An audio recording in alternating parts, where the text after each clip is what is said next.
Madame farceuse.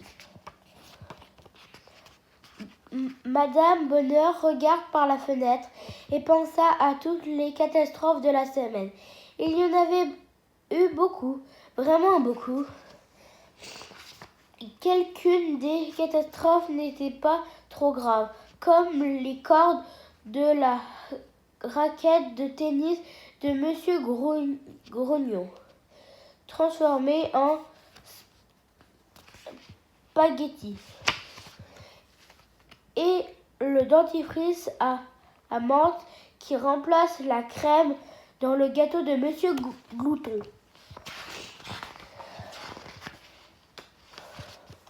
Mais il y avait des catastrophes plus graves, comme la douche de Madame Vedette qui l'avait couverte d'encre de la tête aux pieds.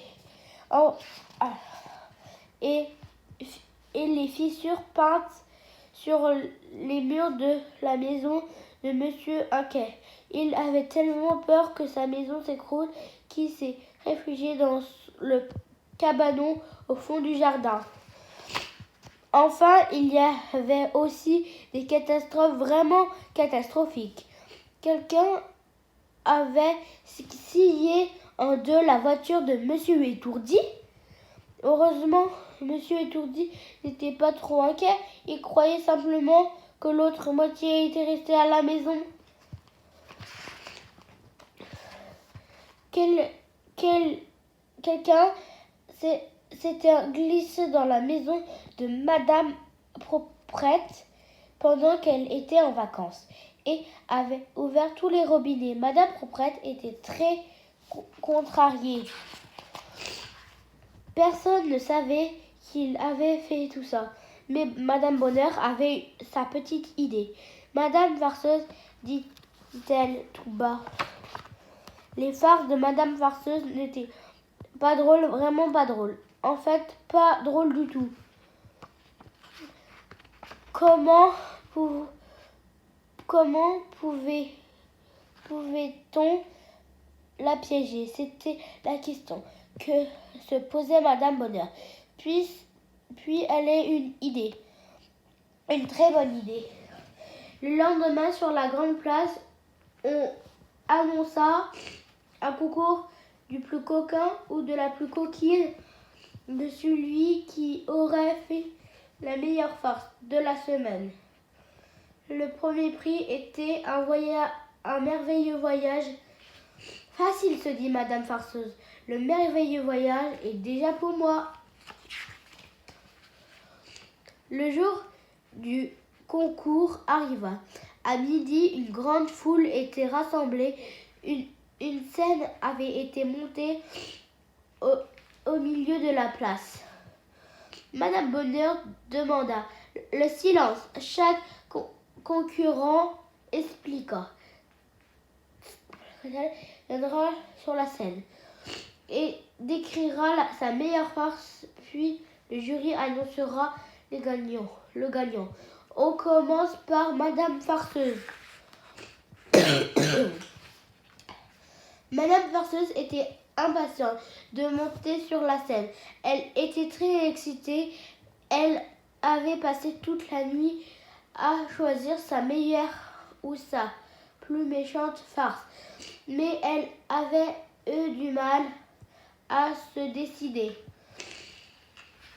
Donc, elle décida de les décrire toutes. Les cordes en spaghetti, de la raquette de tennis de Monsieur Grognon, la maison de Madame Proprette, en détail. Elle s'était tellement laissée emporter qu'elle ne remarqua pas que la foule était devenue silencieuse et que les visages avaient changé d'expression.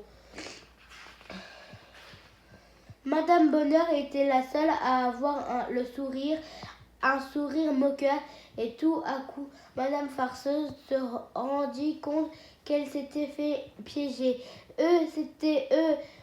C'était seulement une blague, dit-elle en bégayant. Avez-vous autre chose à dire? Demanda Madame Bonheur. Je suis désolée.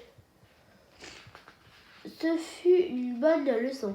Madame Perceuse mit du temps à réparer toutes les catastrophes et à nettoyer la maison de Madame Propette. La voiture de Monsieur Jody ne sera plus jamais la même. Heureusement, il a déjà oublié à quoi elle ressemblait.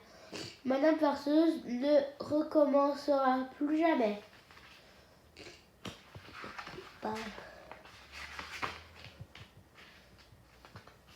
Quelqu'un d'autre pourrait en dire autant.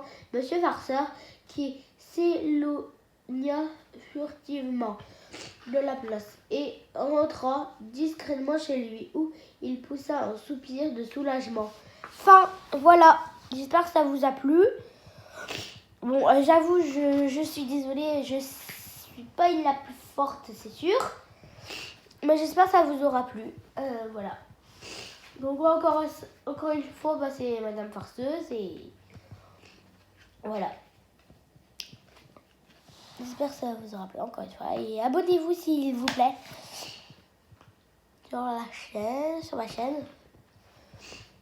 En tout cas, c'est sûr.